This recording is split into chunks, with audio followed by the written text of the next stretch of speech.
காமராஜர் படிக்க வச்சாரு, காமராஜர் படிக்க வச்சுன்னு சொன்னோன்னே காமராஜர் எங்க படிக்க வச்சாரு? அவர் என்ன சொந்தமா பள்ளிக்கூடத்துக்கு படிக்க வச்சாரா? அவர் என்ன சொத்தை வித்து படிக்க வச்சாரா? படிக்க வச்சது பெரியார், படிக்க வச்சது அண்ணா, படிக்க வச்சது கலைஞர்னா. சீமான் பணையேறனே காமராஜர் தான் படிக்க வச்சாருன்ட்டான். நீ சொல்ல வைக்க தாண்டா நாங்கள் பணையேறினது. அந்த காலகட்டத்தில் பொய்யை மட்டுமே சொல்லிட்டு இருந்திருக்கான், மக்கள் நம்பியிருக்கான். ஏன்னா மக்களுக்கு ஊடகங்கள் இல்லை, தலைவர்கள் பேசுவதுதான் செய்தி.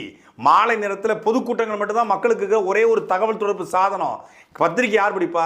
ஏதாவது ஒரு சலூன் கடையில் இருக்கும், இல்லை பெரிய முதலாளி வீட்டில் இருக்கும், எல்லாராலையும் படிக்க முடியாது. தேநீர் கடைகள் இருக்கும், எல்லாராலையும் படிக்க முடியாது.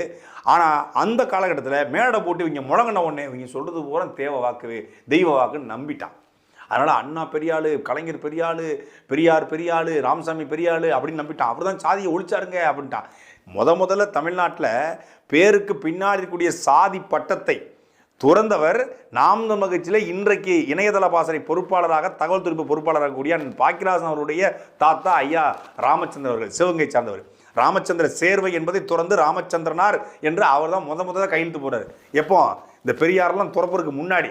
தமிழர்கள் எது செஞ்சாலும் அதை திராவிட கும்பல் களவாண்டு, இந்த வரலாறு கூட தெரியாது இதுவரைக்கும். ஏதாவது ஒரு திராவிட தலைவர்கள், ஒரு திமுக தலைவர் இப்படி ஒரு தமிழர், சிவகங்கை தமிழர் தான் பேருக்கு பின்னாடி கூடிய சாதி பட்டத்தை முதல்ல துறந்தார்னு எவன் சொல்லியிருக்கானா? சொல்ல மாட்டான். சமூக நீதி களத்தில் இடஒதுக்கீடு கிடைப்பதற்கும் மண்டல் கமிஷன் உருவாருக்கும் காரணமாக இருந்தவர் ஆணைமுத்து என்கிற ஒரு பச்சை தமிழன். இதுவரைக்கும் இன்னைக்கு ஆணைமுத்து அவர்களுடைய பிறந்த நாள், இந்த பிறந்த நாளை கூட இந்த திராவிட இயக்கமோ திமுகவோ கொண்டாடாது. ஏன்னா பொய்யை மட்டுமே கட்டமைச்சு நாங்கள் தான் பெரிய ஆளு, சமூக நீதியா நாங்கள் தான், சாதி ஒழிப்பா நாங்கள் தான், சமத்துவமா நாங்கள் தான், பெண் உரிமையா நாங்கள் தான், பெண் அடிமைத்தனத்தை ஒழித்துதான் நாங்கள் தான். ஒருத்தர் சொல்லலாம் விதவைகள் மறுமணம் செஞ்சதே பெரியார் தான், குழந்தை திருமணத்தை ஒழிச்சது பெரியார் தான்றான். இதெல்லாம் 1820 காலகட்டத்தில் வெள்ளைக்காரனே குழந்தை திருமணத்தை தடை பண்ணுறான், விதவைகள் மறுமணத்தை ஊக்குவிக்கிறான். அதெல்லாம் தாண்டி சதி என்கிற உடன்கட்டை ஏறுதலை யார் முதல்ல தடுத்தது? பெரியார் மட்டும் இல்லைன்னாங்கிறான். சதி என்கிற உடன்கட்டை ஏறுதல் தமிழ்நாட்டில் இல்லவே இல்லை.